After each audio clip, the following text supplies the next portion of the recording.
Tendo em vista toda a questão de insalubridade do servidor público aqui de Cornélio Procópio, a RCFM procurou um advogado que não faz parte do quadro da prefeitura, mas que, como sua especialidade, ele vai falar sobre toda essa situação.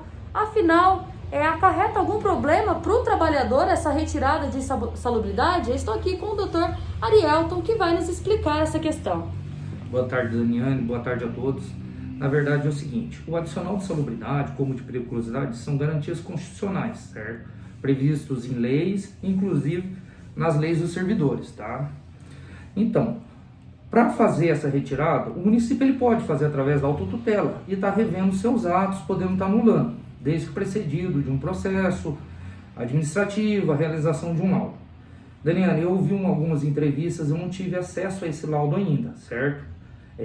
O município, então, ele pode estar revendo. Só que esses laudos, eles comportam discussões, tá? Até porque tem que ser realizado o quê?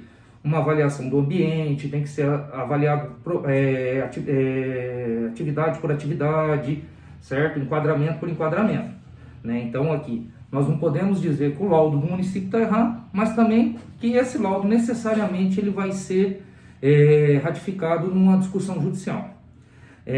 Recentemente, no gestor anterior, nós tivemos entre 40 e 50 agentes comunitários de saúde que tiveram seus adicionais de salubridades retirados. Mediante uma ação judicial, foi realizada uma perícia de ambiente do trabalho e ali foi constatado que era devido, né?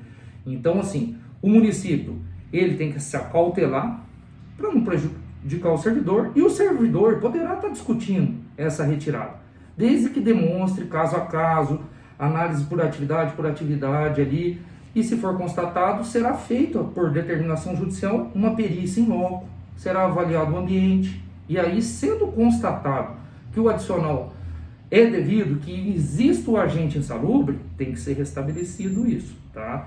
Então, assim, nós tivemos um exemplo prático aqui no município recentemente, em que cerca de 40 ou 50 trabalhadores tiveram o restabelecimento dos seus adicionais, certo? Teve uma insurgência, algumas pessoas têm perguntado com relação à devolução. Primeiro, a gente não pode esquecer que o provento do trabalhador, dentre esses, o adicional de salubridade, ele tem natureza alimentar. Então, essa devolução tem que ser demonstrado que houve má fé do servidor ou que de alguma forma ele contribuiu para receber indevidamente.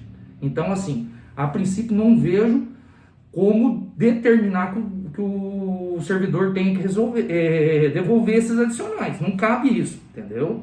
Então, assim, eu não tive acesso ao laudo. A Procuradoria do município havia feito uma determinação nesse sentido para que fosse feita uma avaliação. Mas, independente de haver esse laudo no município, ele pode ser discutido judicialmente novamente, entendeu? E isso não vai preterir o direito dos trabalhadores. Claro, todos vão ter direito ao restabelecimento? Não sei dizer, precisa analisar caso a caso, tá? Mas nós já tivemos um exemplo aqui em Cornélio, como eu havia lhe falado aqui. Tá certo. E qualquer dúvida, realmente, a pessoa tem que procurar um advogado de confiança, né? O advogado, tem muitos profissionais na nossa cidade, escolhe o advogado de confiança dela, né? Que vai poder estar discutindo, analisando o caso dela e, se for o caso, discutir no âmbito judicial. Tá certo. Com informações direto aqui do escritório do Arielton Daniane Souza para a RCFM.